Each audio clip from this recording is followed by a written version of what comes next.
I want to talk about another type of healing that we read about in Acts, which comes in Acts chapter 9, where Saul, who's this man that's persecuting the church, has this conversion. And there's a healing within him that changes everything. So have you seen some of that here at Hope? I know the answer is yes, but can you tell a little bit about some of the ways you've seen that conversion, that completely against what God has in store to totally surrendered experience this side of the table? Yes. Okay. Yeah. Good.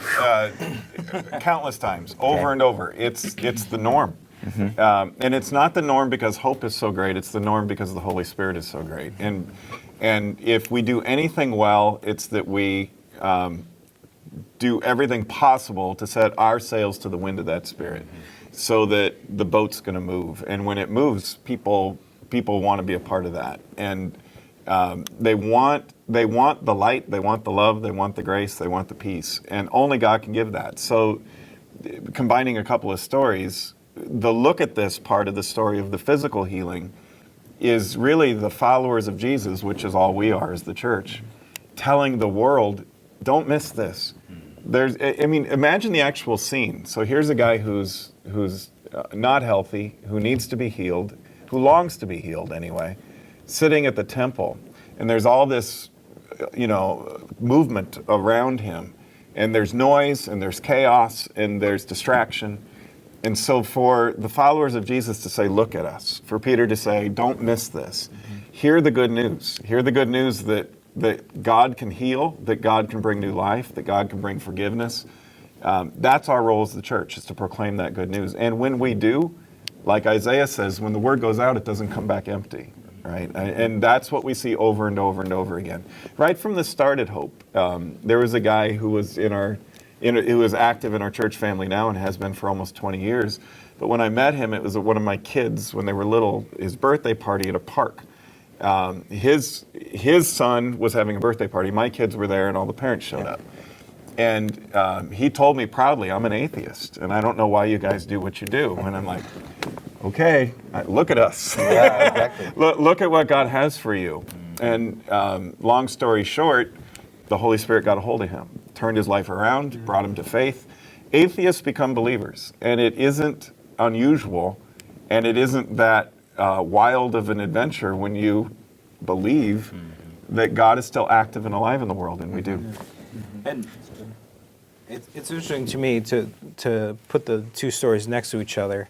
What you have is a man who's completely reliant on others for everything that he needs and has no way of standing up on his own, literally, to a man who is so self-reliant, so self-confident, and so self-actualized, to use modern terms, where Saul He's woke, is the Pharisee of all Pharisees, right? And he gets to a place to where he is confronted by Jesus Christ himself and is struck blind, to where somebody has to lead him by the hand. And there's something really beautiful in that. We come to a place to where we're completely needy, and then we find God. And that's the way it ends for a lot of us, is you come to the end of yourself, and then when you come to, I'll rely on my intellect until it's gone. I'll rely on my physical strength till it's gone. I'll rely on my career till it's gone. I'll rely on my finances till they're gone. And then when they're all gone, what do I find? Yeah. You find God. I want to go back to that point real quick, because when Paul encounters Jesus, he's blinded, literally. And there's this little few sentences where this man named Ananias hears what he thinks is God, and it turns out it's true, and who says, go to this place, and you're going to find this guy who's blind. And I'm sure to be there was crazy, but he goes. And so I often wonder, would this story be different if Ananias wouldn't have responded to that call? And so I want to ask you in the same sense about the Holy Spirit, Amanda or Eric too, have you felt that calling, or do you ever wonder about how God speaks to people still today in this way? Yeah, absolutely. Well, we know that God does, speak to people in this way, calls us. The thing about what we see here with Ananias, what we see with Paul, what we see with Peter, and all of these folks here is they're going to do what they have been called to do. And sometimes God whispers that. Sometimes it's made abundantly clear through the dream that Peter has that maybe we'll get to here today. But God does this then in the book of Acts, and God does this for each of us now. I mean, each one of us sitting here would be able to say pretty clearly that God did some things. The Holy Spirit showed up and did some things that has led to this series of events. And certainly we've seen that through all of the folks who step up here at Hope and get involved and serve others. The story of Paul would be very different if there hadn't been a community who had come around him and helped him and guided him and supported him and been willing to believe that transformation was possible. At first, they didn't want to believe that there was any way this guy could possibly now be preaching Jesus because he had been determined to kill people who had been preaching Jesus. So it was a pretty major situation. So that community, God calls each of us into that to support whatever is going on, to support any new believers, to support any people who are new to their faith and growing up in their faith and need the community. Yeah, absolutely. You mentioned Peter's vision, Eric. I want to get your thoughts on this. The next chapter, in chapter 10, Paul has had this conversion, and about the same time, Peter is having this vision of this unclean things being made clean, and he's wondering what's going on. What is this vision that God's calling me? He says, don't call something unclean that God has deemed clean. And at that moment, he's called away to this Roman soldier's house, and this incredible thing happens. The Holy Spirit shows up. And so to get to the question of who's this good news for, and how do we reach out to, can we see the potential for others? And so what do we learn in Acts chapter 10? One of the first questions you asked in this talk is, how do we know this book is relevant today?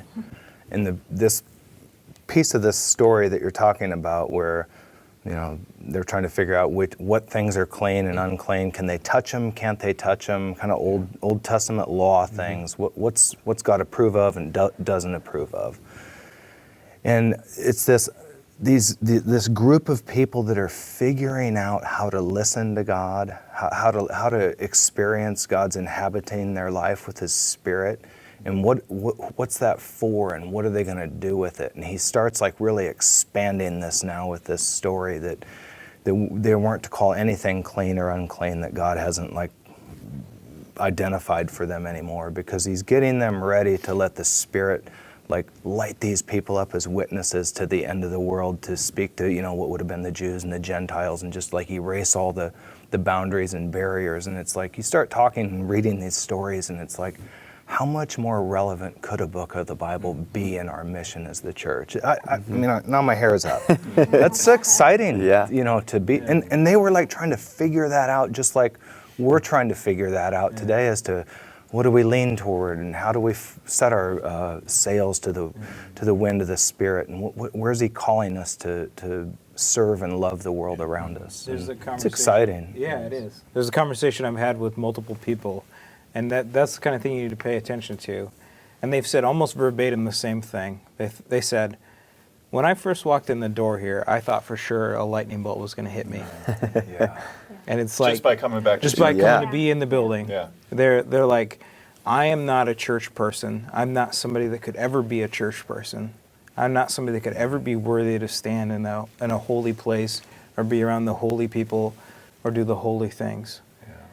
And this is God saying, not that Torah is bad, not that the Old Testament is bad, but God is saying, I'm the one that's making things clean. What God has made clean, don't call unclean. And he's speaking about people. He's speaking about the ways that we're called to reach out to those people that maybe you're watching on the internet and you are one of those people that wouldn't ever darken the door of a church. This is a place where you can come and be with us that have no right to be called clean any more than you do. But in the way that God has healed us, God also has healing for you. It's interesting, that story comes right after you have somebody that's physically broken. Another way to describe that might have been unclean in that context. And then you have Saul at that point, before he's completely transformed by the Holy Spirit. Two people that would be set apart from who we would normally think are Christians or followers and that sort of thing. And God completely transforms these people. and then sets this thing up is don't worry about the clean and unclean. We're going to get them, the Holy Spirit's for everybody. Yeah. Let's go. And it's for you. I mean, so atheists become believers and get awakened. And then Paul has the scales fall from his eyes. And this is what God's been up to in my life lately. You joked that woke, but that was like all over Twitter. This was like, I was like, what is this all about? And our theme, to know and to be known. Wait, what's Twitter? It's a social media platform. I'll tell you later. Later, Mike, later.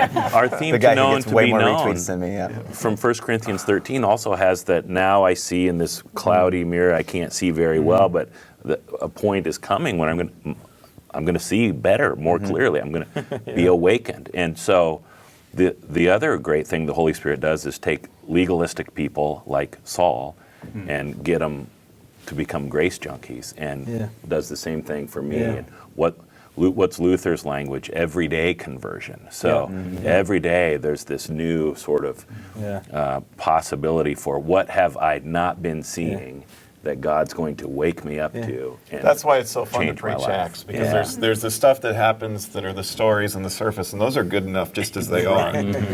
But if you want to probe deeper, and we always do, then you're going to find these wonderful subplots in the midst of it. Not just atheist to believer, but legalist, like you just said, Scott, to somebody who's free from that legalism. Because legalism is bondage. It keeps you in a ditch just as much as unbelief does over on another side of the same road. And so the Holy Spirit is pulling people out of ditches. Unbelief over here, and relativism maybe in one ditch, and legalism over on the other one, and pulling us out and bringing us back to center, making us holy, like you were saying, Ben, before too. Those who don't think they're worthy suddenly know God makes me worthy. It's a grace thing. And so probing into these subplots, if God can take a guy like Saul, turn him into Paul, use him to write most of the New Testament, a full-blown legalist who was as far away from God's grace as anybody possibly could be, if God can do that with somebody like him and turn him into the biggest grace junkie of all time, which is really what Lutherans are in a lot of ways, if God can do that with somebody like Saul, what can he do with us? What can he do with those of us today? Because, as was said before, these are not extraordinary people. These are, John, what you were saying, John, these are ordinary folks just like us. And it's not just preachers. It's people sitting in the pews and in the chairs on Sunday morning and Saturday night and Sunday night and saying, what could God do through me? That's where it gets exciting. That's what gets me really fired up. Let's see what God can do through us. Let's today, right now, not just read about something that happened once upon a time. Let's see what God can do through us at Lutheran Church of Hope this summer. I mean, that's exciting.